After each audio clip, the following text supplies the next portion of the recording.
lost. I'm applying pressure like your time's been bought. Put me in the face of danger, still stunned. Rather go and get better, I ain't going outside. Why is it that where you don't understand? How many times do I have to express that ain't part of the plan? We living life for as long as we can. Smelling like the plane just land. Smoking that boat just reach.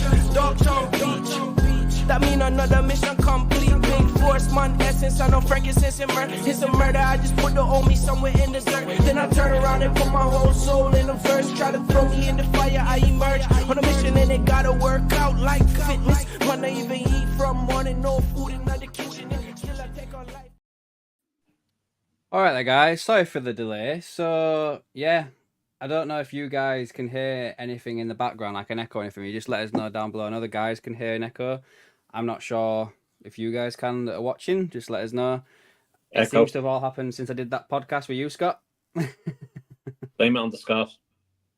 Can you hear an echo, Scott? Can you hear an echo? The guys can apparently when they talk. I can't hear it on my end. I think it's something to just do with the settings, the fact that you're on a Zoom call with Scott. I think it's just kind of altered the settings a little bit now with this. Yeah, that's all. They can't hear an echo, so that's the main thing. That's the best thing. Oh, that's okay then. Yeah. Right, guys. So this is another episode of AKM Live.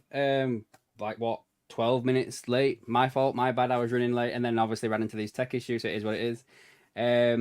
Yeah, we're going to be talking today about the Trent Alexander-Arnold stuff. We've got the updates regarding the fantasy football, the league and everything like that. We're going to go through that. Sean wants to talk about an article about Richard Hughes. I don't know who it's from though. I apologize, can't remember who wrote that. James Pearce and James Horncastle. Right, okay. So Sean was covering that. And then we'll just see what else is up on and about, like, you know, in regard to Liverpool news. There might be some stuff talking about that. So before we get started, as we were just talking about then, I did a podcast with Scott, who's in the chat right now. The link to that is in the description below, so go give that a listen to if you are interested. We talk about NFL, Liverpool, my YouTube journey, I guess you could say. We spoke about a few things on there, to be fair, and the schedule of the Premier League as well. And now I'm going to be live tomorrow for a little bit to do like a pre-match show preview thing, to do that live. And then I will be bringing back the watch along as well for Wednesday because, you know, it's on TV, so I might as well just do it. I was going to try and do one for Saturday, but I won't be able to do it Saturday because I won't be watching the game Saturday. So I'm off to go see that comedian from Liverpool, Paul Smith. He's in Leeds, so I'm off to go see him. Our last likes him, so I've bought tickets to go watch him. Your last needs a test him then, mate, because he's not even funny. So yeah, what's his I'll name? have to go Paul see Smith? him Saturday. Paul Smith, yeah, he goes in the comedy club. Yeah. He's at the arena in Leeds. Was he? I went to see him in December last year, mate. Just nah. I like him. He's good. I think he's You good. like Peter Kay? Don't fucking mess with Peter Kay. Do not mess with Peter Kay. Fucking legend. So yeah. Other than that, Sean, have you got anything you'd like to talk about before we get going a little bit more? Well, obviously, JackDesigns 2020, but I mean, swiftly coming in on competition is our own very AKM LFC on Redbubble as well. There's going to be a few designs up there. Hopefully, there's already 3 designs there, so we're going to be putting up a few of them. And Frank Carlisle, absolute legend. I'll be probably on his show on Thursday, and I'm sure we're missing a few people there. Brandon, Mighty Reds, Mighty Reds 97, and then we have LRFC as well, Fuzzy from there. So big up to all of them. So other than that as well, actually, I just wanted to say, because I've got it confirmed now, and I don't think you guys even know this yet, but I've got our confirmed first guest coming on next Monday. Yes. We will be having Doug. Is it from Doug, the Dugout podcast? Dugout, yeah. This is Doug. He'll be joining us on Monday. I was speaking with him last week. Could have potentially got him on today, but I replied a little bit too late, so that's on me. But he will be on Monday next week. I said I Brilliant. could announce it, so I'm going to announce it now. Doug will be joining us next Monday. Well, So I've got that's an the first guest. announcement. Go on. Well, considering this is a trio, I've got my top on. You two haven't, and the YouTube channel was broadcast in the Lake District the other day. Buy me car. People asked about it. Also, Also, I've ordered an AKM t-shirt off Redbubble. I'm not going to tell you which one. I'm going to turn up on it and use Cook. I didn't even know they were a thing. I don't know. Well, I've seen the sticker and everything like that. I didn't know the t-shirts were live yet. Yeah, no, everything is live. It just might come up with a sticker, but you can actually click on the thing with all these t-shirts and stuff. Yeah, so I'm all ready for it. Soft Arse needs to get one on, and you, Adam, you need to sort it out. I'll get one sorted. Don't you worry, lad. I'll get one sorted. I'm going to order a cup next week. You what? A mug. Oh, a mug, yeah, no, yeah. He's going to be all fucking kitted out. He'll be sat there all trimmed out, won't he? Sort of Christ. I might order one of them big scarf things for the back. He's already got like SD Designs 2020 stickers on his car. Yeah, Gemma said that we're all gang of muppets. Well, you know, I've got a Gemma poster in my bedroom wall. Oh, she's sat there. So, Sean, I'm just going to send you the stuff that you wanted, by the way, as well, while it's in my head. Oh, yeah. I'm just getting it all sorted out now. Nice one. Right then. So, should we get on with the show? Absolutely. Hold on. Just tap this in for you. Cool. That should be it. Sean should be able to get on now. Nice one. So, what we've been missing in the chat, shall we say? Miss Goosey still wears women's clothes. Apparently, it's in the wrong chat. Has Martin got his shin pads on too? Shin pads. I still wear women's clothes. Phil Ash, do any of you fantasy football hub? Not sure what. Do you know? So that kind of helps you with your fantasy football team. Yes, I do, and it's not fucking helped. Let's just put it that way. I forgot all about it. I've just made some changes now. I've got poor Alison limping in goal still. Bon reckons that Peter Kay is class, Martin. He sides with Shauno. Yes, absolutely. I've seen him once, and sweet Jesus. Listen, you wait till Nunes next week. In through the week, hit that ball and go stand there, back at net. Cranky JD, in answer to the question, I think he's weighing his options up. It was an elite word he kept using. That's in regard to Trent. So that'll segue us nicely, will that, into the Trent stuff that came out yesterday. Now, I did do a video on it yesterday, and I did say in the video that I would be covering it again today. So if you've already watched this, sorry. But I want to get the guys' opinions on it, basically. So I'll do this. So this is the article title, obviously, on The Athletic, written by James Pearce, saying that trophies is the main factor in his decision on Liverpool. And then I pulled out a few of his quotes and everything like that. And he basically said that the most important thing for him is trophies, if I'm honest. I want to win trophies. I am a player who is highly motivated by winning things and being elite. That's probably the main factor of anything. If you have a personality that's elite, who wants to win and will do anything to win, then that's what drives them. And then basically there were some questions in between all of these as well, but he basically said as well that, look, I've been at the club for 20 years now. I have signed 4 or 5 contract extensions and none of those have been played out in public, and this one won't be either.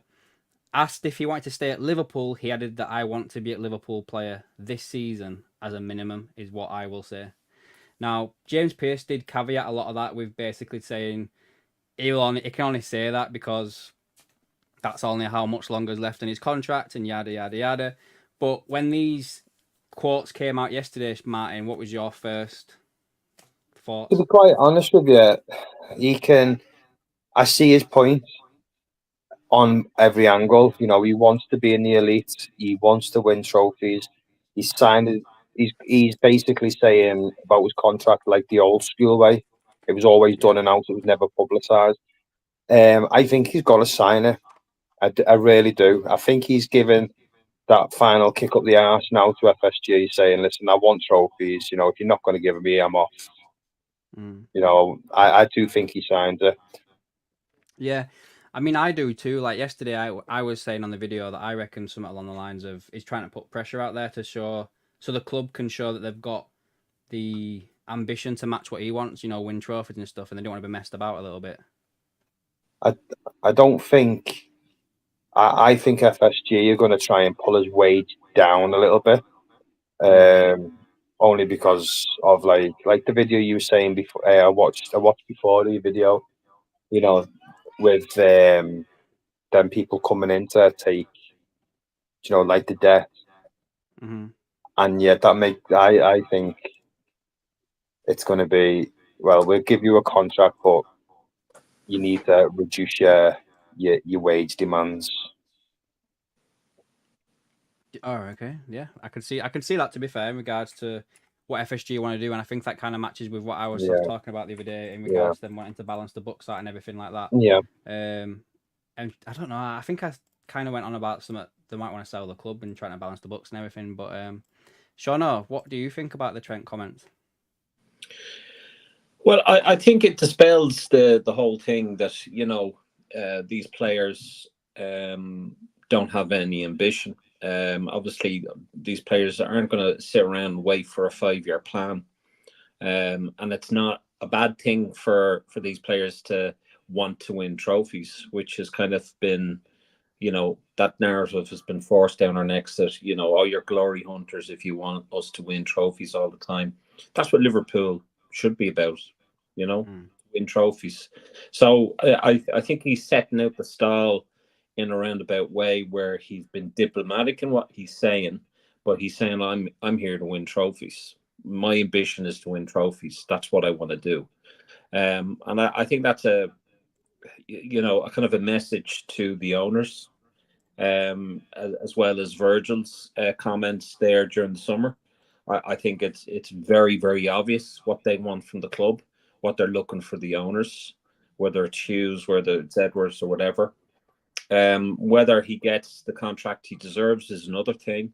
But I think, you know, we've got to stop thinking that this player is guaranteed to sign another contract with us just because he's a born Scouser. He could very well leave based on the sort of contract that he's been offered. And if he's been given a shit contract, obviously that's going to, you know, make the wine a little bit sour. And he might say, well, hold on a second, look at what I've done for this club, and you're giving me this shit. You know, I'm a vice captain. I want to be captain of this club. But if you're not giving me the contract I deserve, well, then fine.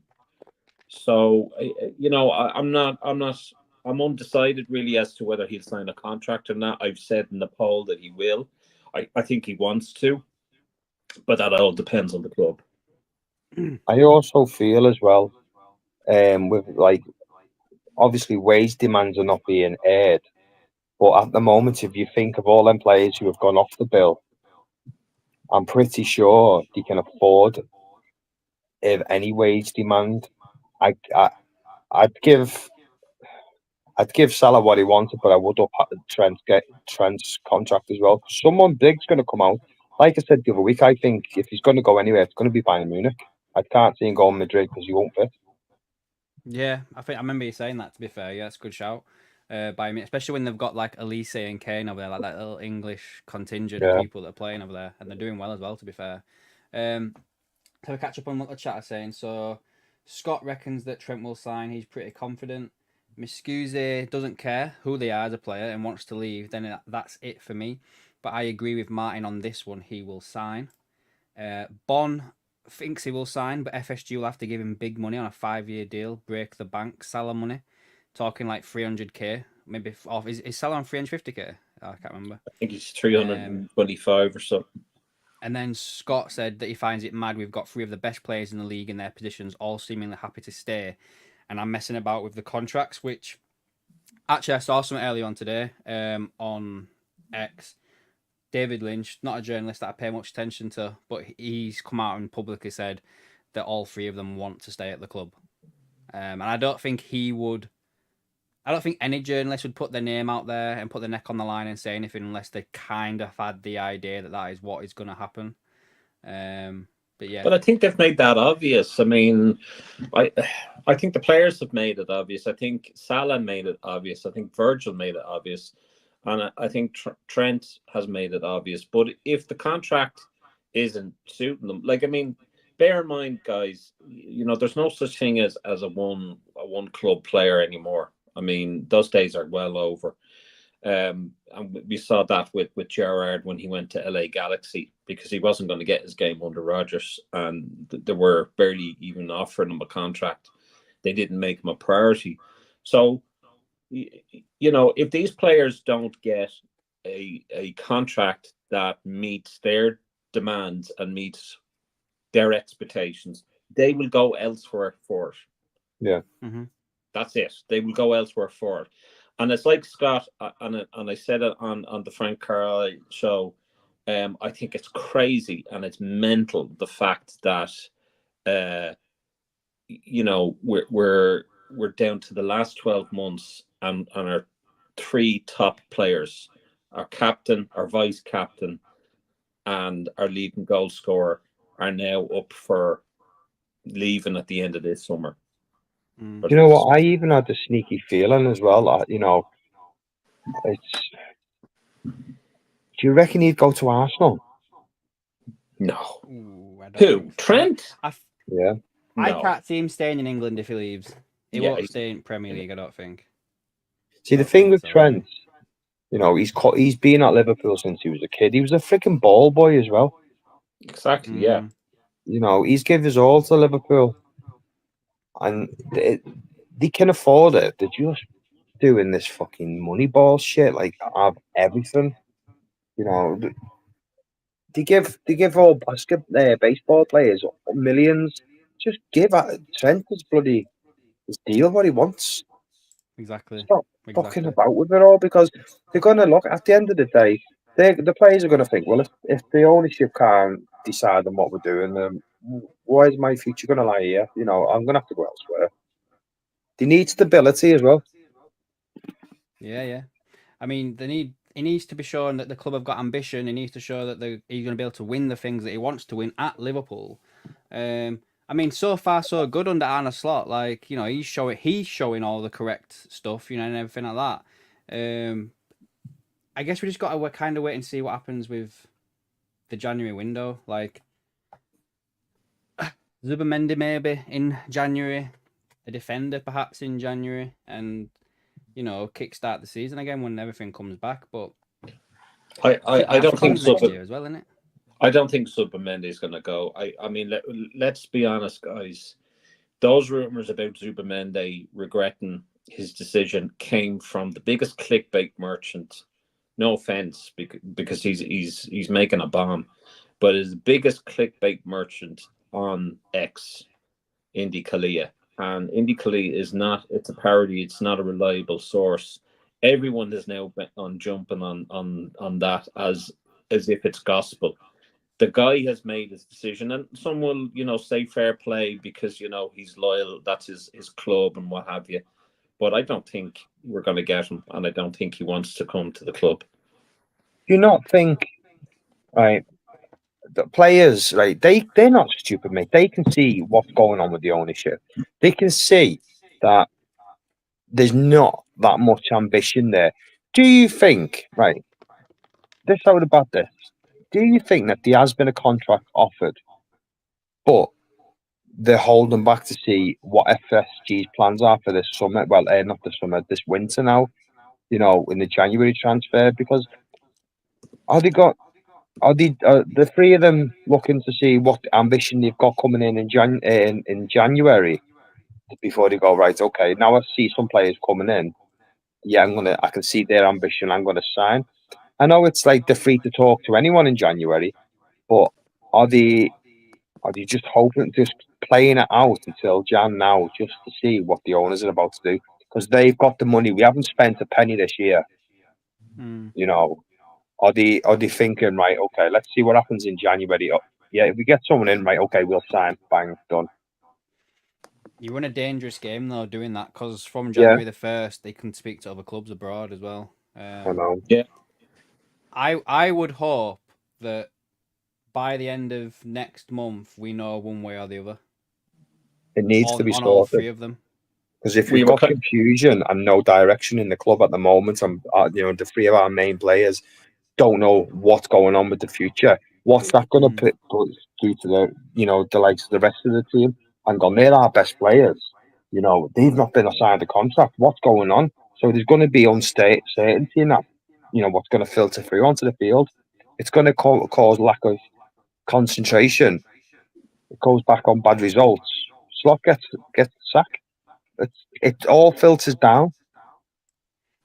Yeah, I mean, I'd find it hard them selling Slot this year, especially after the start he's had. But I get what you're saying. Like eventually, if the Ducks give him the players and everything like that, then yeah, and the performances don't turn in, I can see that happening 100%. But I don't know, man. Out of the three of them, then, who do you think's most likely to sign right now? Salah. What about you, Shauna? The most likely to sign a contract extension with Liverpool. Yeah, out of the three of them, out of Trent, Salah, and Van Dijk, who do you think's most likely? It's very hard to know. I mean, if I had to, like, I'm not really sure on any of them, if I'm honest with you. God's honest truth. But I definitely, I would think that maybe Trent is more likely to sign the contract.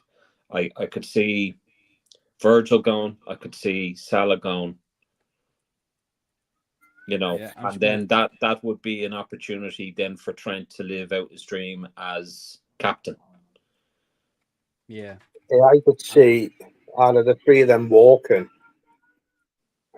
I'd see Van Dijk walk.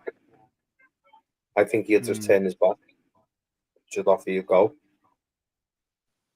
Yeah, I've just put another poll in the chat now to get the guys' views, like in this It'll be heartbreaking to see any of them go. Yeah, I think that's mainly what I'm basing my decision on. Richard says I see age may be an issue, so I would say Trent. So I think Trent will be most likely to stay at the club. Yeah, it's a hard one. You don't want any of them to go because they're gonna, the way FSG are now, and they're not pulling anyone in. It is going to be a big void right through it all.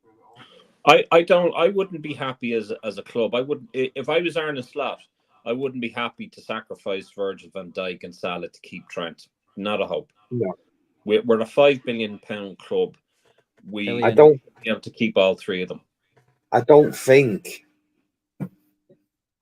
he's got much choice, to be honest, has he? How much input has he got in these? He's no input, but my point is that he has absolutely no input. All he can say is, I want to hold on to this player. And then they were like, okay, we'll keep that in mind, Arne Slot. And then they go on and they do their negotiations. It reminds me of the film, that Moneyball, where they're all them old farters sat around that table.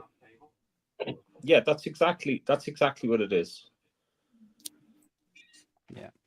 Let's catch up on some of these chats. So we've got Muscuzi. Is it time for FSG to sell up to someone slightly more ambitious? It was time for them to sell up to Daily Porter. I had that conversation there on the Frank Carlisle LFC show with the lost Shankly boy George Scott, and his opinion is there is no such thing as an owner, as a football club owner that's ambitious or that has the same ambitions as the fans. He doesn't believe there to be that. Now, I don't necessarily agree with him, with all due respect to him. I think there are owners out there. Do I have the names off by heart? No. But I can certainly tell you that there are some people, or there's some club owners that love football. Amanda Stavely, you could probably say, and her ex, absolute, huge fans. They were at the club, they were at the games. Does John W. Henry know the offside rule? I'm sure Linda knows more about the offside rule than John. So, is it time for them to leave? I think if they're not going to invest in the squad anymore or at all, and they're not going to do anything with further expansion to Anfield, yeah, I think it's time. I was listening on the radio, and with what you're saying there about owners being so committed. That question was asked about um, Wrexham and Birmingham, and they were saying who that could be a Premier League fixture in the next 5 or 6 years. But then they take the question around like who'd win the Premier League? Who do they think would win the Premier League first? Would it be Wrexham if they ever got there in 5 or 6 years, or Spurs? And then they were saying this is the point I'm getting to now, Sean. Ryan Reynolds and the other guy are just throwing money at that club, and you can see the passion of them. They're not like our owners sit hundreds of thousands of miles away, whichever. They're at the games constantly, the flags around, they're cheering with the fans, But barking with the fans. with the greatest, they love that club.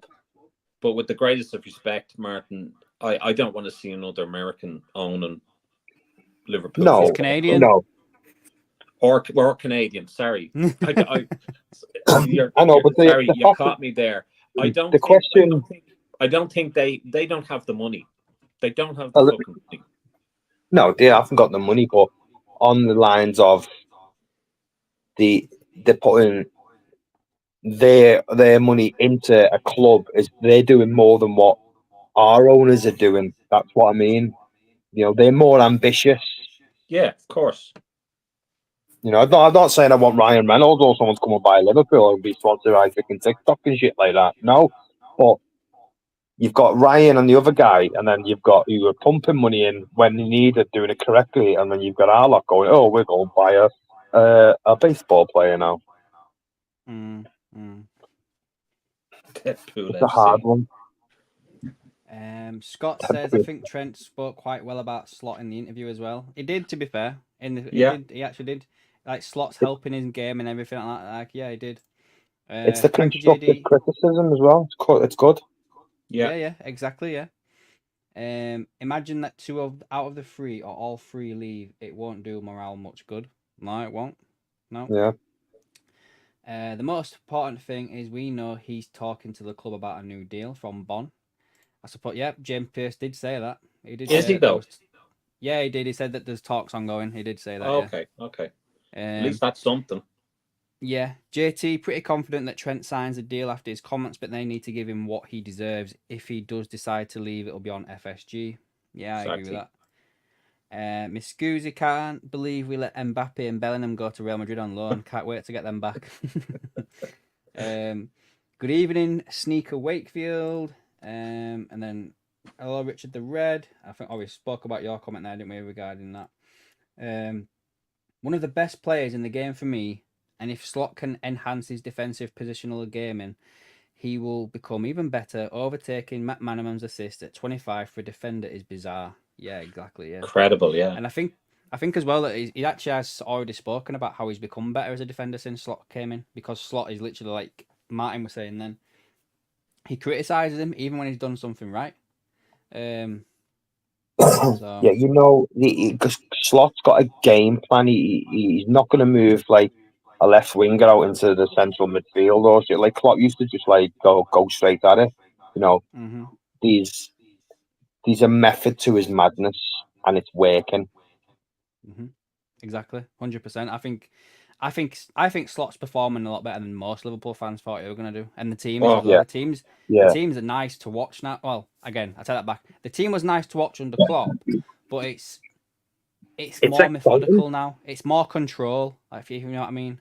Like when we go into a game now, I'm kind of always of the opinion like, oh, we'll have most possession. We'll have the ball more than they will. Blah blah blah blah.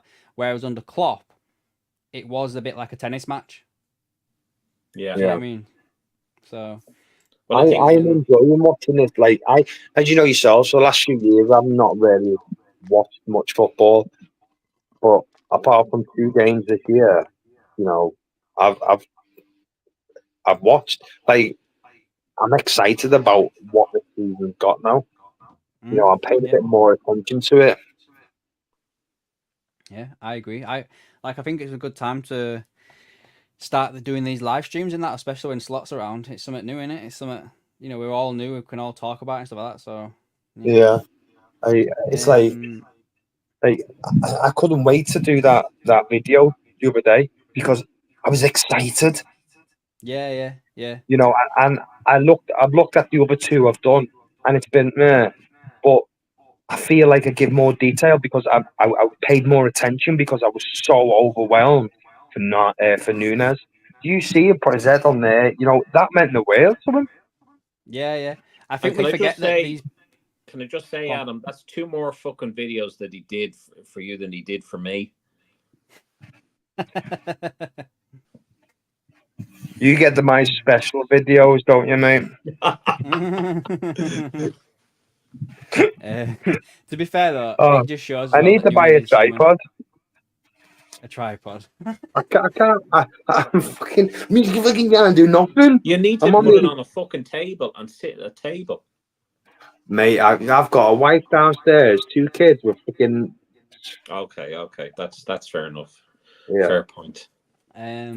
So Scott, I think we've covered this one as well, but Scott said that he thinks the club would be happy to sacrifice Van Dijk and Salah to keep Trent on a longer contract. Potentially, I could see that, to be fair. Richard agrees with Shauno's logic. Didn't know you had any. I wasn't too sure I had any either. Can I just ask a question here? Right. Yeah. What do you think of Callier's performance, knowing on the back of him wanting to leave? He gave a proper professional performance, didn't he? You know, and he made a that statement. save that he pulled off. Yeah, he made a statement on. Yeah, Kelleher is he made a statement to say, "Listen, don't let me go." Yeah. Well, no, 100%. I think he's going, but he's basically setting out the stall, and I've said that twice already.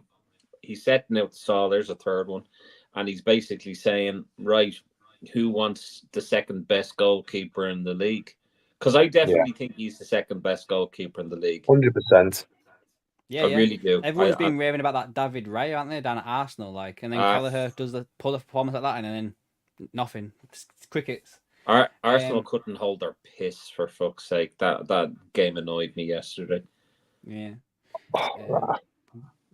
Everyone's going on about they were cheating tactics, mate. If I was 10 men and 1 man down, mate, and I was beating City 2-1, I'd fucking park 15 buses behind me. But they're all whinging, aren't they? City players going, who cares? Cheating. Who cares? I don't care what Arsenal and City do. That's because we're going to be top. We're going to win it. Don't matter what they do. I'm saying nothing. You. Yeah, you don't say nothing. Gary Richards says that Starwin's goal was world class. It was, and it meant a lot to him. And yeah, you brought that up, Martin. Like, we're going to actually talk about Darwin actually because I was so proud of that man. I was so proud of him, mate. Do you know what? That guy, and I give him shit, mate. And for him to keep going and going and going, and then players are not confident. They've not been. I don't care what anyone says. Then players was wary of giving him that ball, and he's brought that ball in, and he's took it, and he's hit it on his left peg, and it's gone in. He's ran over to that flag, mate, and you knew that whole weight just went boom, mate. I was proper buzzing for him. The pass though between himself and Salah back was just orgasmic. I remember that. I think there was Frank Carlisle was talking about on his show. I know that Martin from Red Raw was talking about it, that it's a dying art form, people scoring outside of the box, and that was almost outside of the box, and it was an absolute peach of a goal. It was beautiful, and I'm delighted for him. For him. But I'm so proud of that guy. He kept going. Yeah. Have you heard what Slots said about him as well? Like Slots' little interview that he said about Nunes. Little baby boy. He said something along the lines of when I saw him get the ball and he went to have a shot, I was like, oh my God, no, what are you doing? And then when it went in off the post, he was like, oh, well, that's probably why he's going to score more goals in his career than I ever did. I think Slot's been mollycoddling him, and he's just given free rein and just gone, listen, just go. You know you can do it. Just do it. And he's done it. Because he did have a monkey on his back. You know, he did have a monkey on his back, and there was a lot of fans, including myself, had it in for him. But mate, that was unbelievable. Can I just going back to the contracts, guys, because we're kind of going off a little bit. What do you think? Let's just paint a scenario. All three of those players go.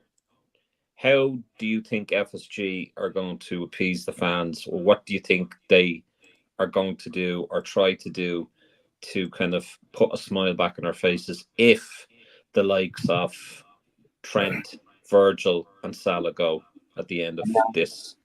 Nothing. Announced that they've just got to partnership with avatars. There's nothing they can do, is there? No. I reckon it'll just be a case of, yeah, we let them go, guys. Like, you know, they were at a certain age. We're going to sign the next best young thing. And I think that's what they'll do. Well, that's what I think they'll probably end up doing. So. Yeah, and then put them out alone for 2 years. Yeah. Yeah. There's no way we can't justify it. No, definitely FA can't. channel. What's FA? Bond said Trent and Van Dijk, I think will sign. Salah, I'm not sure he will sign. So Bond thinks that Trent and Van Dijk sign, but he's not sure that Salah will. Ricky, evening mate. Right, Ricky. Hope you're all good. Don't know what I've missed, but I'm so done with FSG. Surely there's smarter ways to do things. Gary Richards, Linda knows a lot more about clean sheets. Scott going back to Wrexham and Birmingham says that the problem with their owners is that they've tried to have fixtures played in America, and Scott did touch on that on the podcast actually the other day. Good shout, Scott. Yeah, they did. They were going to play that Birmingham Wrexham game over in America. Ricky again said the smart way to make money is to win, and the fans buy more stuff, more sponsors, etc. Not exactly difficult. Exactly, mate. Deadpool FC. Anybody? No. Gary Richards, DIC International will buy Liverpool in 2 years. He's mentioned that a few times on these streams, as Gary. I don't want another dick owning Liverpool, thanks. Ricky again saying that Bournemouth have spent more on one player than we did in the entire window. True. Yeah, because we spent nothing.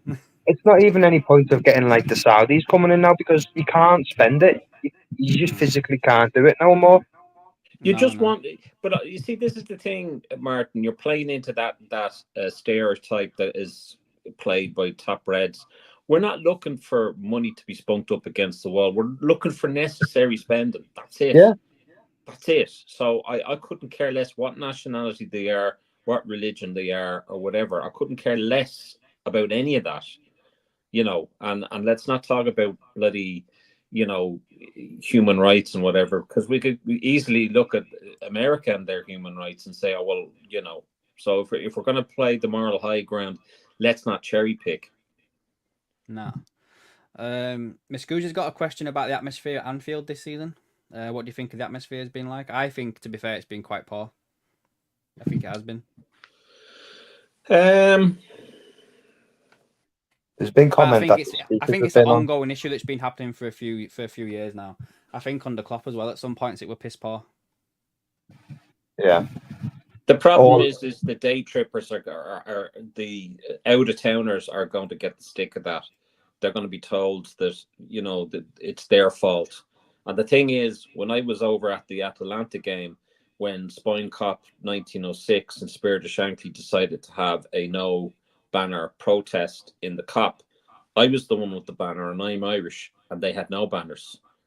And I was the one that stuck throughout the whole game when people walked out the 70th minute. So, I mean, you know, atmosphere is down to the pace of the football and what have you. And sometimes when they let off the steam a bit, and so they certainly did that in the second half, you're not going to get their attention, and that's fine.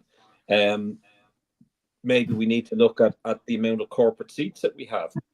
Maybe we Too need many. to do something about expanding the Sir Kenny Dalglish stand and the Cop. I think the Maybe. Cop should have been the more vocal point of the stadium upgrade, and they should have made that like the bloody yellow wall in Dortmund. Expand that, and then it's like the fixture of the stadium, and then everything around it. You can just build. You can build everything else around that. Then Exactly. Yeah. Exactly. I mean, if they did what they did at White Hart Lane, which was kind of built around it, if they had pushed up the state or the stadium a bit near Stanley Park, where Anfield Road is, kind of push that up a bit, and then build the Cop out from or from inside out, if you know what I mean. Yeah. Then they could have done something. But I mean, the thing is the Cop. I mean, I was looking at the Cop there.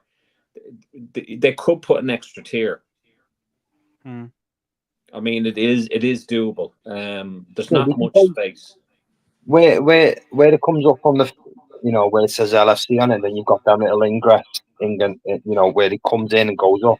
That can all be moved out, and then you can go on to the corners as well. And yeah, you probably get another 7,000 or 8,000 seats in that car. I don't think you get 7 or 8, because when you look at how many, I think there was an extra 6,000 on the Yanni Road, so I don't think you're going to get an extra 7 or 8,000. You might get something close to it, I don't know, but again, I don't think FSG. You just have to figure out how to build a tunnel over that road. They're not going to do that. I know they're not, but that's what we need. Yeah, it's not going to happen. It's not going to happen. But I mean, in answering your question, Muscusi, in answering your question, Muscusi, it's not just down to day trippers. It's not down to out of towners. It's down to all fans, and it's down to how you set up the stadium. And if you're more interested in the corporate seating and what have you, and this is something that a lot of YouTubers and podcasters and even the Spirit of Shankly have missed out on, is the way those tickets are being sold now. It's reaching out to people that aren't even fucking fans of Liverpool. They're people that just are on a corporate night out or whatever, and they've got tickets. So that's what's killing football. The fans are being priced out of the fucking game. And to look at like me going over to even the Annie Road, that would have cost me €1,000, over €1,300 for a day trip, hospitality ticket. It's okay saying like that comment that's just been on there about fans walking away and stuff, but if you give your ticket up, there's always some other mug who's going to buy that ticket. So it's a hard situation, because FSG don't give a shit. They know that an out of towner or a day trip or whatever you want to call them, because you've got to be PC these days, someone's going to buy that ticket, and they've got they don't care. They know someone's going to. You don't want to go here today, but it's going to get sold. They're selling these tickets, like the season ticket holders are selling these tickets to these companies that are then charging an arm and a leg for people to go over. So that's where the problem is. It's not just with day trippers, it's corporate seats, and it's these companies that But look, we're getting off the subject. No more. So just to catch up with some of these comments as well, guys, because there's a fair few to catch up on, to be fair. JT said that the free players basically are what makes us in the elite category, obviously talking about Van Dijk, Trent and Salah. Probably add Alisson to that as well. We'll see what Mamadashvili is like without them. It's Bradley, Chiesa, Kwanzaa. Although great players, it's a bit of a fair drop-off. I kind of agree with that, to be fair. Yeah. I mean, I think they're all ready to play, but I don't think they're at the level that we to be consistent and stuff. There's no leader in that bunch. No. Kelleher starts for every team in the league, 100%, says Scott Cheetham. Liverpool beat Newcastle last season with 10 men. Nunes came off the bench and scored twice. Yes, he did. Pretty good goals, well, if I remember right. Amazing. Gary Richards, Nunes will be a cult hero. FA, Shawno, we've had that one. Arsenal Arsenal owners spend a lot of money. They've started doing that. Yeah, I think me and Scott again spoke about that on his podcast. Ricky, I think the only way FSG think about doing something is if the fans walk out of matches. Remember when we done it against Sunderland in 2016, 2-0, fans walk out, ends 2-2, seems the only way now. And then Gary That won't Richards happen. put, Anfield had become corporate. As a Londoner, it's very hard to get tickets for the Kop. Yeah, it's hard for Liverpudlians to get tickets for the Kop as well, in all fairness. And the other thing is, and I know we're kind of drifting off a little bit, but yeah, if you are part of like a supporters group, so for example, in Ireland, there's different supporters groups that are, they're basically linked up with the official Liverpool site, so the club actually recognises them. The club give them tickets every now and again. Those tickets are becoming less and less. So it's now, they're really depending on this lottery system that they use every year. And, you know, doing that lottery system, it's like pissing up against the wind. It's just, you know, it's crazy. Just before we move on to another topic, I've just ended the poll on who's most likely to sign Trent, Van Dijk and Salah. In last place, Salah's got 6% of the vote. Van Dijk's got 25%, and Trent is the most likely to sign out. You know, people have voted for with 68% of the vote. So Trent is the most likely to sign. Most people believe. So I think the next bit I wanted to talk about a little bit, like what it was these Virgil van Dijk comments about Nunes. Let me just pull this over here. Boom. So Virgil van Dijk on Darwin Nunes has said that consistency is the key. He shouldn't get carried away, but he won't. And now is the time for him to recover and focus on the next opportunity he gets. That's football. We will help him. The coach will help him, and the club and the fans as well. Now, this is the thing for me, and I keep referring to Scott's podcast. Sorry if you're getting bored. I'm not trying to plug it too much, guys. Go listen to it. Scott's podcast. But basically, me and Scott were talking about this before the game, and we both said we were surprised he didn't start against Milan.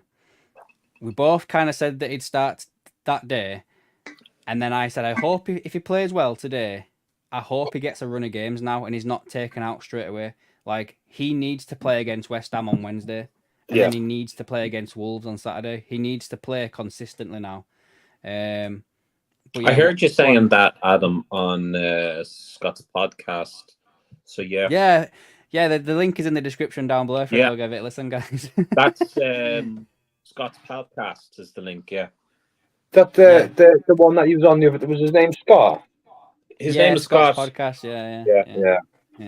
Give it it's in the link down below. Give it a You know the funny thing about Scott's podcast is Scott has very kindly asked me not to talk about the health and fitness end of things because, as you can see, I'm the face of I'm about to die young kind of thing. But Scott will be talking to Shano on Scott's podcast. See, the problem is you'll have to close your eyes and think of baby blue eyes when you listen to Scott's podcast. There you go. That I was just saying to the viewers there just before we started, we're a little bit late because Adam is looking for his blue eye contact lenses. Do you know what someone were calling me? I don't know if it were you guys or what, but someone called me Paul Holland or Hollywood or whatever you call him. The guy from Paul Holland. I've got eyes like him. You know the guy from British Bake Off or something? No. I'll send you Paul Holland. I just think you look like the guy off The Hangover. Oh, Bradley Cooper. Yeah, I've been told that before. I look like Bradley Cooper. Paul Holland. This guy here. Hold on a moment. See if I can see this into. Will this send on here? Have a look. Me and Sean all just look like Danny Dyer. Nah, I'll send it in WhatsApp. You can have a look on WhatsApp. I'm Danny Dyer after a fucking bad stroke. What? I've sent you a picture of that Paul Hollywood, whatever you call him. Oh, that fella. Gary Richards, Slot should give Nunes 10 games now, 10 league games now. Miscusi said Danny Dyer. You actually do, you know, Shauno, in a certain light, you do actually do like Danny Dyer a little bit, I'm not going to lie. In a certain light, as in the dark. Yeah. You're mugging me off, bruv. All right. I mean, I really respect Virgil and his comments there. I mean, you know, who would not be enthusiastic after reading those comments and want to play out of your socks after hearing your captain talk like that and say that they will offer him as much support as they can. So I think, you know, it's now down to Nunes to grab every opportunity. So I think, you know, run with it, and hopefully he can make something of himself and stay at the club, because as I said to you, for me this season he has to show the goods. Has to. Yeah. I think it's his make or break season. Yeah. I kind of agree with that as well, yeah. I'm just seeing some comments here on X. Apparently, it's not been spoken enough, but Ibu Kanate has got 2 years left in his contract, so he will need one signing soon as well. Exactly. And if they leave that, you know, the last 12 months, then they need the head examined. So Ricky says that Nunes deserves a run now. Let's see what he can do. I still have doubts of his technical ability, though. I can see that. Like, there was times on Saturday when he was messing about with ball, and I thought he was going to lose it here, trying to run with it. He just seems the type of character that needs to be cuddled a lot and, you know, told it's okay. Yeah, but we're Liverpool fucking football club. I mean, we're not here to cuddle players. I mean, but they have to hit the ground running. That's it. Gary would say that he has been better than Jota. Would you agree with that this season? In what ways he been better than Jota? In like all his technical abilities, or his you know, position of the ball. You know, I think Jota's been really good for considering he's had a bad injury and he's come back flying. Well, how many goals has Jota scored this season so far? I'm just having a look now. So Jota's played 4 games, 4 games, 1 goal, 1 assist. Nunes, let's have a look what he's done.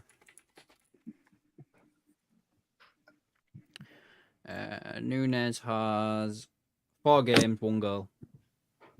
So he hasn't got the assist. So one would say, based on the stats, Jota has minorly a better season so far, or a better start than Nunes. Yeah. Plus, you could say that Jota. You could also argue that Jota's had more opportunity than Nunes because he started the game. So, well, yeah, 100%. I just looked at them stats. Then it said there that Nunes has only made the starting 11 at 20% of the time this year, which is that 1 game. Yeah. So. Yeah, it could be a healthy competition about to start blossoming. Yeah, and especially there with Scott's comment there, I think that Jota has looked tired last couple of games. I think there's been a few players that look knackered. Like, you know, I think Jota looks knackered. I think McAllister looks knackered. I think not so much Szoboszlai, but I think as the game goes on, he looks tired. Salah seems to always go back into that Klopp way of playing towards the back end of a game when he's after a goal. But I think as well that I like how, if you will look at our squad now, like you were just saying then, Martin, about having competition, you could probably pick out 3 positions where there's already like competition for a spot. Like you got Nunes and Jota, which we already just spoke about. I think the big one for me right now is who starts over Gakpo and Diaz. Yeah, when they've both started, they've both like excelled massively. Yes, Diaz has got the upper hand right now. He's banging in goals for fun. But Gakpo's only started 1 game, and he played really well when he played against Milan, in my opinion. And he seems to do well as well when he comes on as a sub. And then I think probably maybe the other position, which I don't even think it's really that much competition, really, is it? But I was just going to say Endo and Gravenberch, but Gravenberch's just killing there. So where has this Diaz come from this year? Different gravy. Rival fans have been calling him the new Sadio Mane. Yeah, he was signed as the Mane replacement. Yeah, and he seems to be he seems to be that foil now. Like when we had Mane, Firmino, and Salah, we had problems down both wings. Like they couldn't focus just on Salah because then Mane would be free. Whereas since Mane's left, it seems to be like, oh well, all we got to do is block out Salah because they don't do much down other side.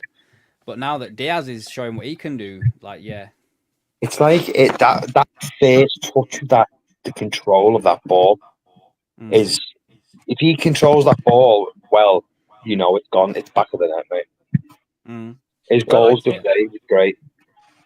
I think we kind of had like a burst of his potential when he joined the club, and then obviously he had the personal problems with his dad being captured or held hostage, and obviously injury and what have you.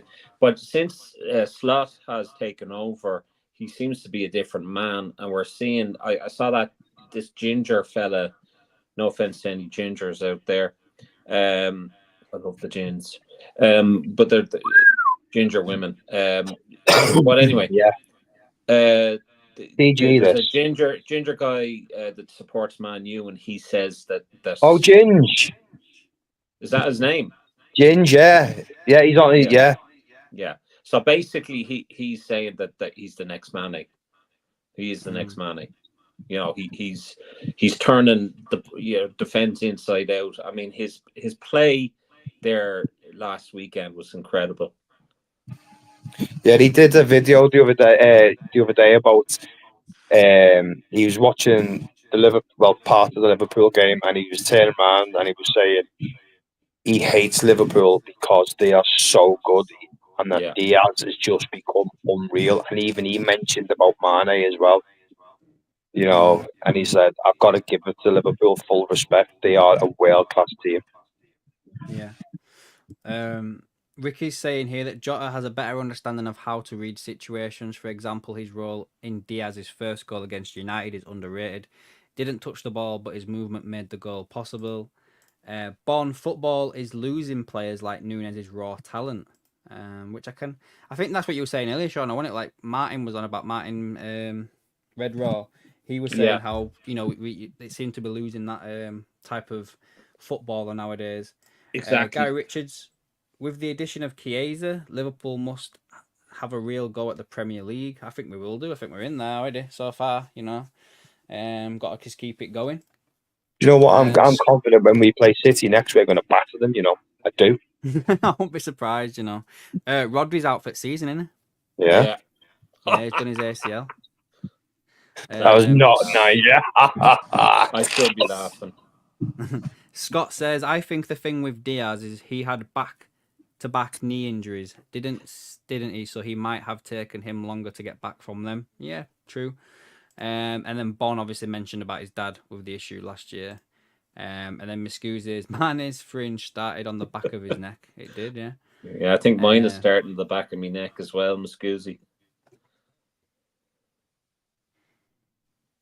And then there was what's his face, wasn't there? Like not his face, her face. Probably having his hair plaited by Melissa Reddy. Anyway, never mind. Right, boys, listen, I'm gonna have to go because my boy wants me to help him with his homework. I'm not more. Really sorry. All right, man, no worries. Thanks for jumping on, pal. Later. All right, see you in a bit. Bye bye.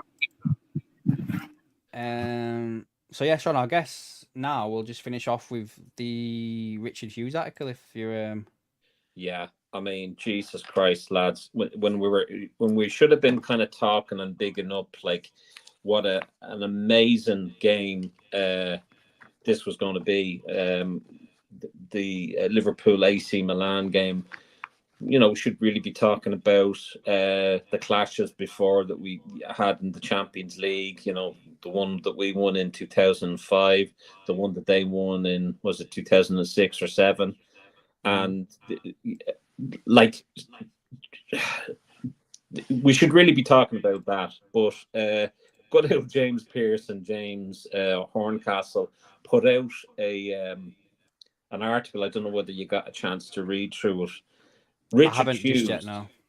Richard Hughes, the Liverpool sporting director, who was made in Milan.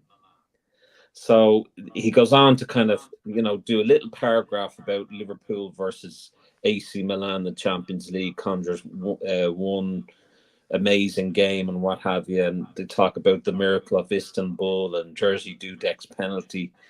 And then they start going on about Richard Hughes and the fact that he used to spend his summers in Milan, and he was fluent in Italian, and his dad, Hughes was an inspiring left back at the time, and his dad would urge him to study Maldini.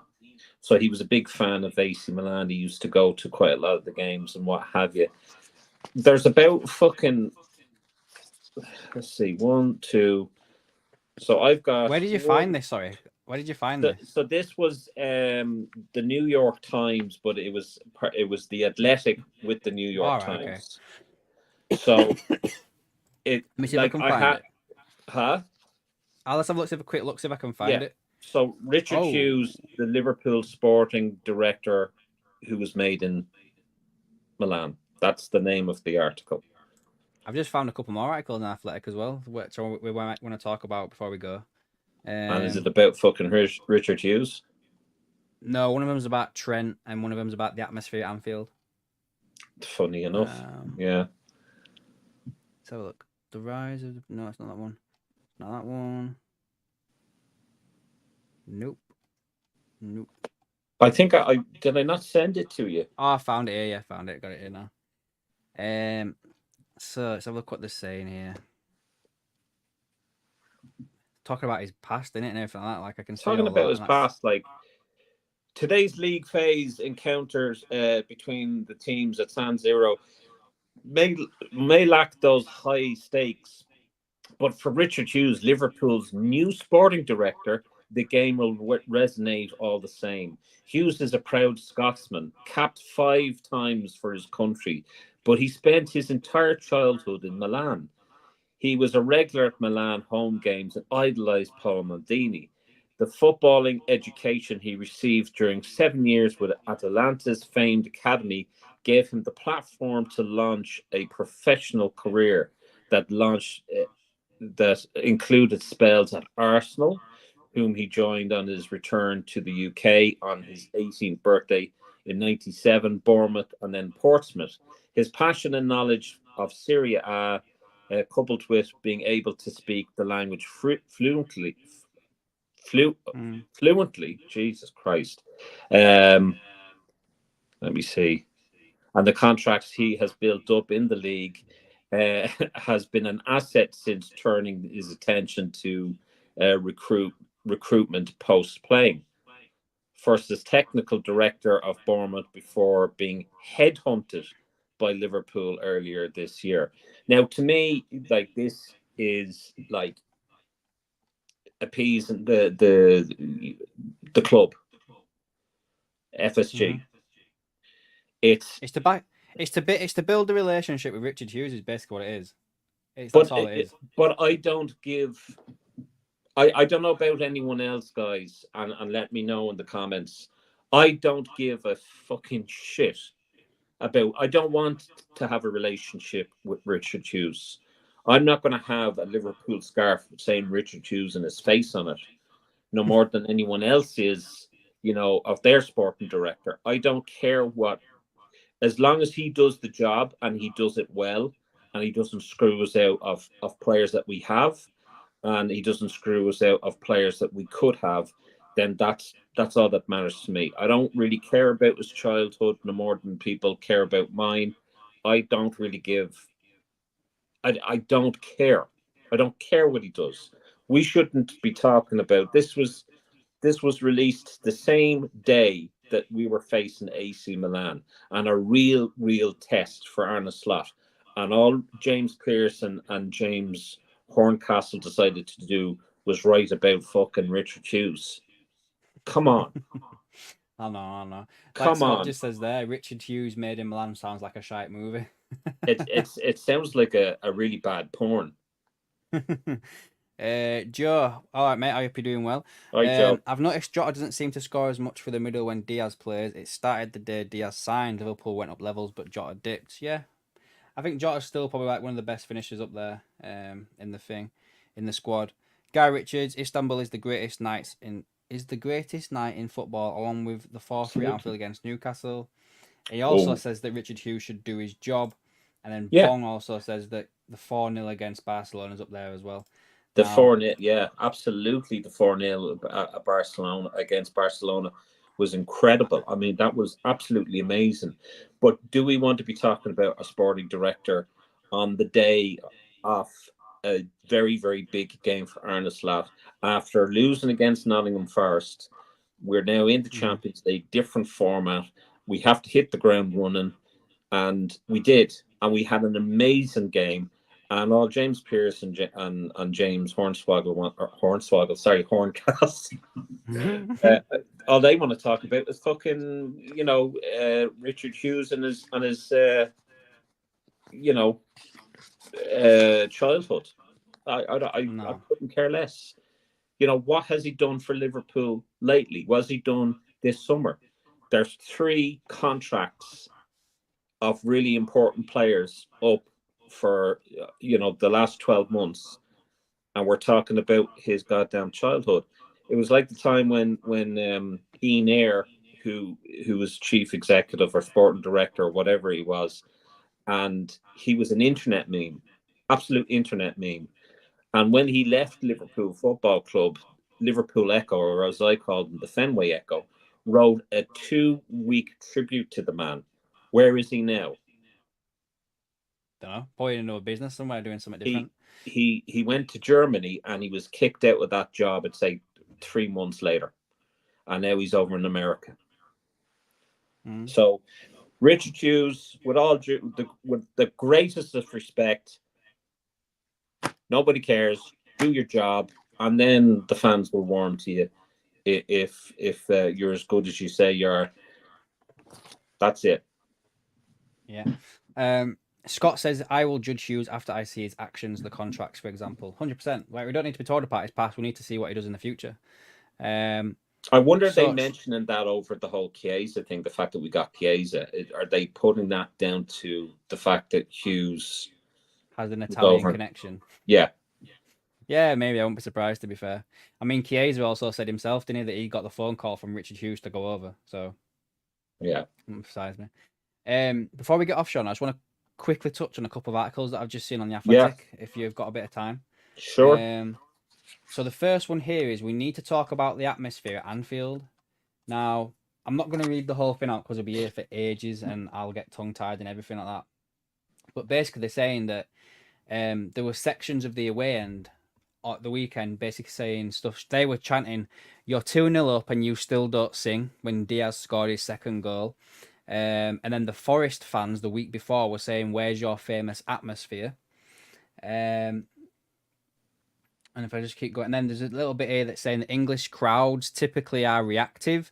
New Liverpool head coach Arne Slot, having been questioned on the topic by The Athletic in the press conference, said, "We as a team and as players have to be aware of the fact that the fans need something to get behind. The only thing I can ask the fans is if we don't show up enough, maybe they can help us and say, okay, it looks like they're not at it today. Let's help them by singing and cheering or whatever they can come up with." They're saying that the demographic of the crowd at Anfield has changed. In a stadium with a capacity of 61,000, there are only 28 season ticket holders, and the average age of match-going fans is rising. With more than 30,000 names on a waiting list, it is difficult to get a seat in the ground, and the prices of tickets now puts many off. The too many tourist discussions has grown because Anfield is a bucket list experience. On a match day, there will be first-timers soaking up their surroundings. Some of these people will be lifelong Liverpool fans and others will be there just for the occasion. Those fortunate to get a ticket when the place is rocking will have memories for life. Les Lawson, the chairman of the Merseyside branch of Liverpool Supporters Club, said, "I've been going since the 1970s and it's a myth that the place used to be bouncing for all the home matches. It's always been the case that it would be flatter against the lesser teams. We've only played Brentford, Forest and Bournemouth at home this season." Les sits in block 104 on the clock and has been a season ticket holder for over 40 years. Like many others, the 61-year-old recognises a need for more youthful faces at the game. The lack of young people is a factor. When I went to Anfield on my own, I was 13. You could just queue up with your mates and pay on the gate. Now you can't go at that age unless you're accompanied by an adult, and it's also harder for the youngsters to get hold of tickets in advance. The Spirit of Shankly have discussed the atmosphere with the club on Sunday, and they have previously campaigned for a young people section within the stadium, believing it would help lift the broader crowd during some of the game's quieter moments. Paul Kahn, the chair of SOS, who first went to Anfield as a 3-year-old, sits in the COP, said, "There's an issue with the atmosphere, and we've raised that with the club. In the 70s and 80s, the atmosphere was so good because people would gravitate together if they were like-minded people, and that would help. It's hard to get that togetherness these days because getting a ticket is so difficult." Even in the area block 106 of the COP, originally designed for those passionate about sinning, has lost its edge. Anything else that goes on here? John Gibbons, season ticket holder since 1992, sits in the Kenny Dalglish stand, where he used to attend games with his father, who has now passed away. He'll just chat with his friends and believe that quiet is better than negative.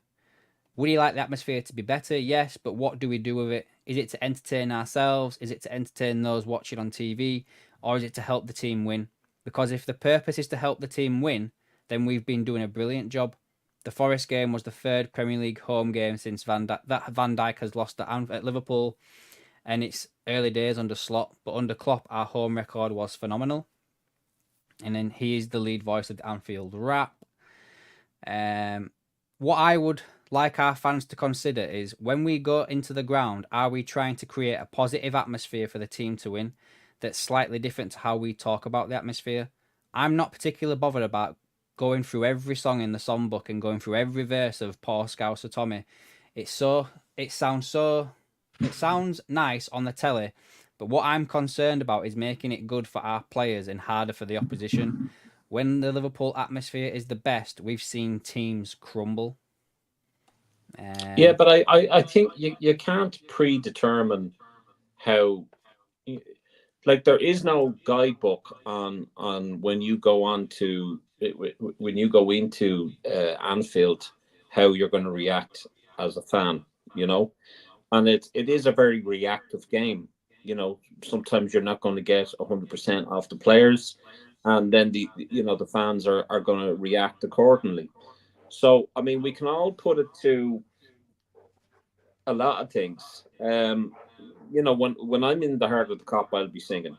Like I said to you, when I was at the Atlanta game, I was the one with the banner when the rest of them weren't.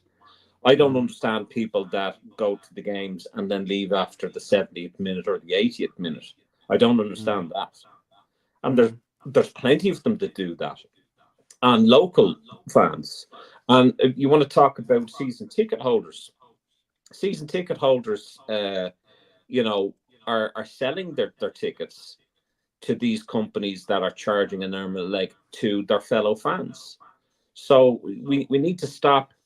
We need to stop that, but we need to have a look at how the tickets are being distributed, how badly the club are handling the tickets. You've got the likes of Champion Travel, who were absolutely dreadful with me when I went over to the Atlanta game, and we're charging over €1,300 for a ferry and a coach and a hospitality ticket. The hospitality ticket was a free meal, and I'm talking about like chicken, sweet sour chicken, and that was it. You had your 4 pints or 2 pints, I think, and a program, and then there was a Liverpool legend about the place. Now that's not worth 13 or 1400. I'm sorry. The padded seat was about as padded as the one I'm sitting on at the moment. I still have a sore arse. So it's not worth €1,300. And a ferry over and a coach over is not worth 13 or 1400 euro. And this is that very company are the ones that Liverpool Football Club recognise as a reseller, a trusted reseller of Liverpool hospitality tickets. So, and this doesn't just go for out of towners, it's the same for locals. So it is, if you have like a supporters union, you've got to have a supporters union that looks at a problem overall, whether you're a global fan or an out of towner or a local, makes no difference. Because if people are coming into the club or coming into the city, it's more money, and then the club and the city profit from it. End of story. Yeah. And I think, that people like Anfield Rap, and I'm going to call them out, I'm sorry, but they need to stop this whole fucking divide of you're an out of towner, and so do Redmen TV, because the likes of those guys have no problem making their money off the backs of out of towners when they are out of town doing their shows. And while I was at the Liverpool Legend match with yourself and with Martin, Redmen TV were in the Ambassador in Dublin. So, I think the whole ticket structure is badly done. The way it, you enter into a lottery system, it's badly done. You're then depending on companies that are overcharging and charging ludicrous amount of money. I brought my father and myself over to see Southampton, Liverpool versus Southampton. It was the season that Coutinho was about to leave and Virgil van Dijk was about to join us. And for one night, we stayed overnight. It was €395 each. That wouldn't even get you over for a day trip. You could pay 500, 600, 700 quid. So for those who are saying, well, how many times have you been to Liverpool? You're not a true fan at all. I can't afford to be spending 600 or 700 quid a week. I don't know about you, but that's the situation that we're in. And then when you have more corporate seats, that's going to add an element to, well, you could have anybody in those corporate seats and that they may not necessarily be a fan. But if you get people that are looking at what someone else is doing and taking pictures, taking videos of someone with their tripod and recording the match, you're as part of the problem as they are. Everybody should stop looking at each other and just fucking shout off the top of the rooftops, Liverpool, Liverpool, sing your songs or whatever, and get behind the team. Yeah. Just to finish off the article, Sean, at the bottom, he did say here that 5 of Liverpool's next 6 home games will be under the lights, which makes a huge difference. That's a feeling that's shared across all stadiums in the country, that the 3 p.m. on a Saturday is not the best kickoff time to generate a good atmosphere, and that the biggest challenge is to find a way to get supporters pumped up for such occasions. John goes on to say that we've got an 8 p.m. coming up against Aston Villa on Saturday, November the 9th, and I'm sure that will be brilliant. I can tell you now, nobody's going to be moaning about the atmosphere after that game. So before I do the next article, I just want to touch on a few comments here that we've got in. So Scott mentioned, do you think the slot style of play, which is more controlled, affects the atmosphere as well? Maybe, because it's not as exciting as the Klopp one, I suppose, but at the end of the day, I don't really remember, to be fair, so this is going to be a bit silly of me to say, but under the Benitez and stuff like that, I remember watching it on the TV a fair bit back then, and the atmosphere seemed a lot better back then, but I didn't really get to watch a lot of 3 p.m.s back then, so maybe I'm... But the other thing on that, Scott, and the other thing on that, Adam, is that first of all, when you're watching it on the TV, like everything's magnified, so you're not in the height of it, so therefore you don't really know whether it's a good atmosphere or not. I don't believe you can really judge it on that. And the other thing is that under Klopp had complained about the atmosphere a couple of times, so yeah, he did actually, to be fair. Joe mentions that gets shouted every week unless it's a big game. It's always has been done for many years. I had a season ticket from, I'm guessing, 2012 until COVID 20. Gary said facts, and then Bond said, I don't go to the matches anymore. The last 2 times I watched Liverpool, it was in Dublin. So the last article, guys, I wanted to cover with you just now. This came out today, 4 hours ago. And it's Simon Hughes again at The Athletic, and he's talking about basically that if Trent Alexander-Arnold would not be blamed for leaving Liverpool, but he might regret it. So it goes on to say here that if Trent is tempted to leave Liverpool, you wouldn't blame him. The club's owners, FSG, should have made him an offer that he couldn't refuse by the summer of 2023 at latest, tying him up for what would be the best years of his career and promising to make him the symbol of a new era. Instead, the organisation has let the situation get away from them. Jurgen Klopp's success meant that he was given almost total control over footballing decisions, with a vacuum in the sporting director department following the departure of Julian Ward in 2023.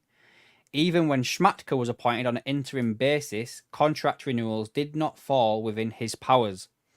That responsibility continued to sit with FSG president Mike Gordon, who had stepped back from his involvement in the day-to-day running of the club. You all right? What's up? No, I'm sorry.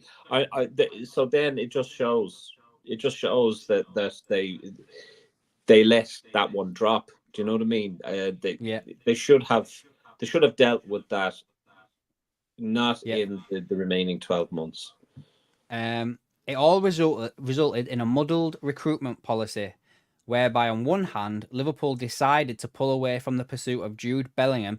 Thank you. Someone said it. I don't know how many times I've mentioned that Bellingham didn't turn down Liverpool. Liverpool pulled away from it. Yep. That's what happened. Don't know how many times I've had to say that, and no one believes me. I'm going to say it again. It all resulted in a muddled recruitment policy whereby, on one hand, Liverpool decided to pull away from the pursuit of Jude Bellingham to focus on more affordable targets, while also offering 111 million for Moises Caicedo, albeit on lower wages, only for Chelsea to outbid them. Fuck me. How many fucking... Hold on a moment. I'm not even going any further here. Hold on a moment. Like... How much time have I been waiting for a fucking journalist to say what I have been saying for a while now? I get so many comments and shit like that where people are like, you're full of shit. Liverpool didn't turn down Jude Bellingham. He turned us down because of wages. No, he didn't. His fucking family was in Liverpool. Or did he want to go to Real Madrid and he always did? Yes, his family was in Liverpool the day before it came out that Liverpool pulled out. No one fucking believes me. It does me in this shit, man. Swear to fucking God. AKM, fuck you all.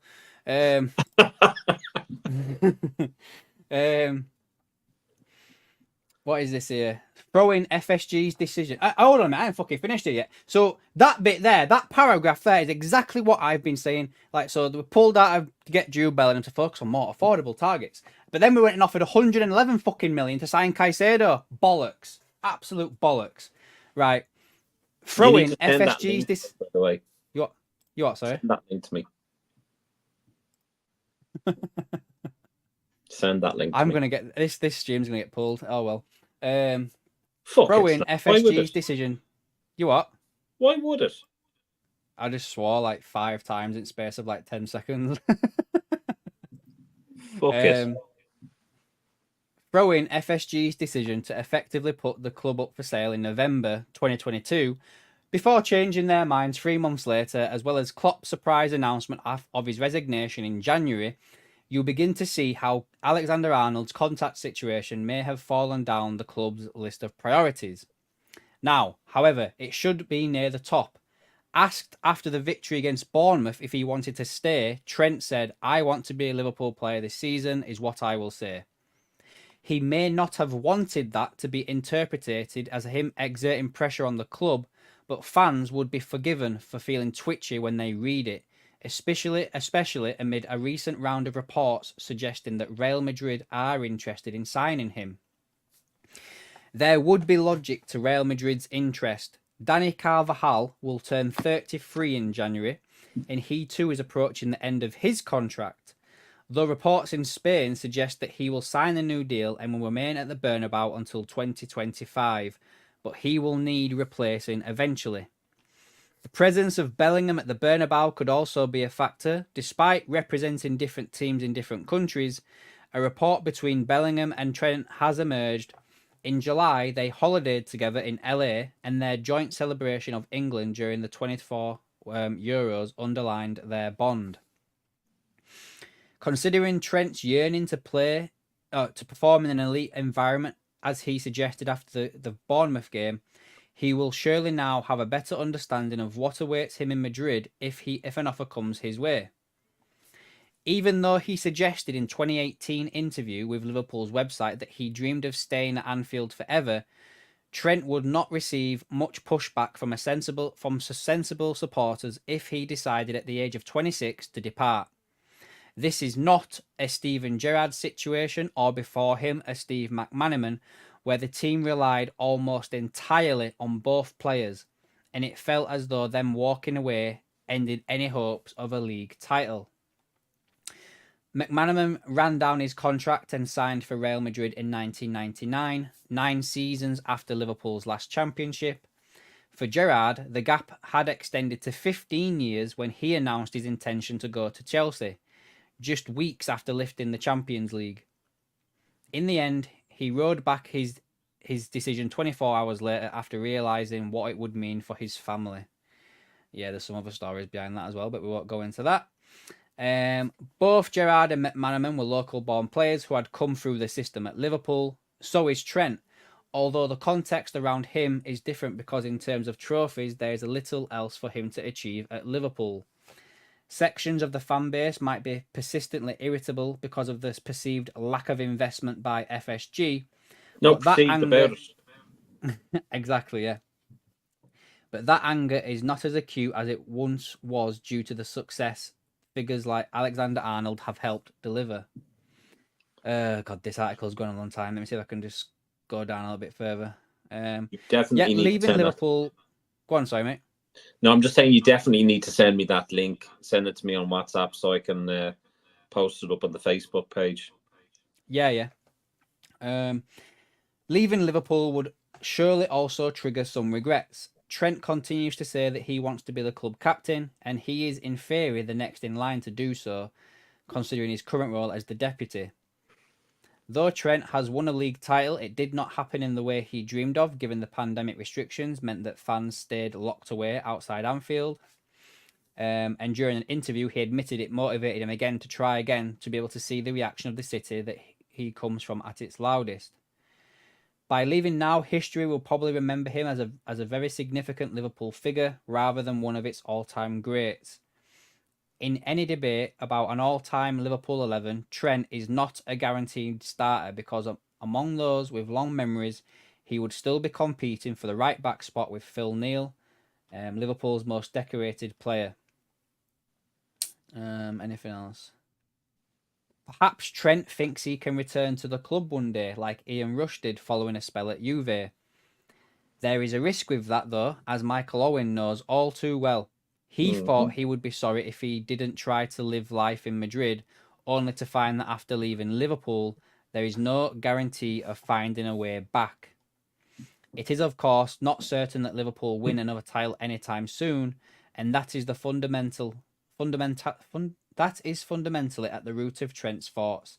As he pointed out, trophies are his main concern. To some degree, it would be a romantic decision to stay.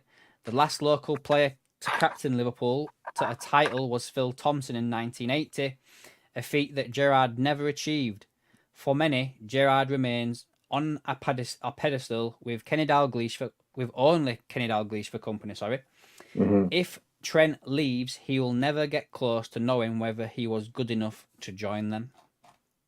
And that is the article. I think that's probably... first of all, fair play to you, Simon Hughes, for acknowledging the fact that Bellingham didn't turn down Liverpool. Bellingham came over with his father, I think it was, to have talks with Liverpool. And then Liverpool decided, nah. So if he never wanted to play for Liverpool, if he was never interested and he just wanted to go to Real Madrid, he wouldn't have gone over for talks. That's and that's what has been said. So again, fair play to Simon Hughes for acknowledging that. But there's a few things like about the perceived non-lack of investment by FSG. It's not perceived. It's a fucking fact. But going back to the whole thing about Trent, we've got to get out of our head that players are going to stay for a legendary status at Liverpool Football Club. Players want to stay at a club that are ambitious and want to succeed year in, year out. There's nothing wrong with that. There's nothing wrong with fans wanting that. That's not a glory hunter. It's not this bullshit, well, it's the taking part that counts. That's not what it's about. We can talk about it's the taking part that counts, at the end of a season and say, well, okay, this is the shortcomings and whatever, and now we need to improve on that. But under FSG, that's not happened. And I don't want to sound like an FSG out chat, but, I think, I think Trent is too important. I think he's young. I think he could be captain. But I think we need to give him a good contract. And, I know that there's been talks, but that doesn't necessarily amount to anything or mean anything. He could still leave even if he does sign a contract. But we need to show more ambition because, these players aren't going to sit around while FSG sell a fucking yacht and sell 15 other youngsters. We need to show ambition. They need to show ambition, and that's it. Yeah, agreed, 100%, mate. Other than that, then, Sean, is there anything else you'd like to talk about before we get off? I'll just have a look at some of these comments. So Scott said AKM. Woohoo! Scott, sounds like the last couple of years everyone has been passing the buck. Yeah. He disagrees with what they said about Trent. Going forward, Trent is massively important. He's irreplaceable with his passing ability. And Richard the Red said, I'm glad we got 3 players for the price of 1 with Bellingham, to be honest. His attitude and ego lately has been a bit of an issue. Yeah, to be fair, he has got a bit of an attitude problem as Jude Bellingham, to be fair. It comes away perceived that way, in all fairness. I get what you're saying with that. Bit of an Anthony Joshua, is he? A little bit, yeah, I'd say so. A little bit. No, but I think it's just the point I was making, Richard. I don't. Liverpool clearly wanted him. 100% they did, yeah, 100%. What was the reason Liverpool walked away from the Bellingham deal? What's that, sorry? That's Bon asking the question. What was the reason Liverpool walked away from the Bellingham deal? They wanted to split. They wanted to not spend all the money on one player. They wanted to spend it on a few players, which is all well and good. It's fair enough. Like, that makes sense. We got McAllister and Szoboszlai, but then we go and try to spend even more money on Caicedo. And I know a lot of people turn around and say, oh, we just did that to make sure that Chelsea spent more money. No, we didn't. That's ridiculous. You didn't, because if that was the case, what if Chelsea had just gone, it's all right then, we're not paying that, we're not matching that. Like, FSG can't then turn around and like, well, do you know what? I was about to say something. They fucking did it with Bellingham. I was just about to say they can't just turn around at the last minute and say, oh no, we're changing mind, we're not paying that. Exactly. Do you know what I mean? they could say, well, can we pay in installments over 20 years? Yeah. So, right, I'm going to bring this stream to a close, Sean, if you're happy for that. I'm delighted with that, to be honest with you, lads. I've been in absolute agony the whole weekend, so yeah, bad back. Cool. Well, if you want to join me tomorrow night, Sean, you can do. We're going to do like a live preview of the game against West Ham, because I think Slot's got his press conference at 9 o'clock in the morning, so I'll give that a watch. Yeah, and then we'll do the live tomorrow night. And then, guys, I'm going to bring back the watch-along for Wednesday night. I'll be watching the West Ham League Cup game on here. So, again, I'll have it on here. We'll do what we did last time. Shauna will join us before the game, half time. And then what I think we might do this time, Sean, I don't know if you want to do that. We might, instead of doing reaction straight away afterwards, I might end that stream and then start another one up and do like a reaction stream afterwards. I don't know. What do you think? Yeah, that's a good idea. I think that'd be a better idea because then it's it's giving the viewers the more chance to go at toilet. Watch, yeah. So yeah, I think we'll do that as well. So yeah, keep an eye out for those guys. I'm going to schedule them just straight after this. I'm going to make the thumbnails and I'll get them scheduled on the channel and everything like that. So give them a look and everything like that, and you know that. So hit that thumbs up button, guys, if you haven't done so already. Thanks for watching. I'll catch you tomorrow on the live stream preview for the match against West Ham. And that's it. Thanks, from Richard. Me.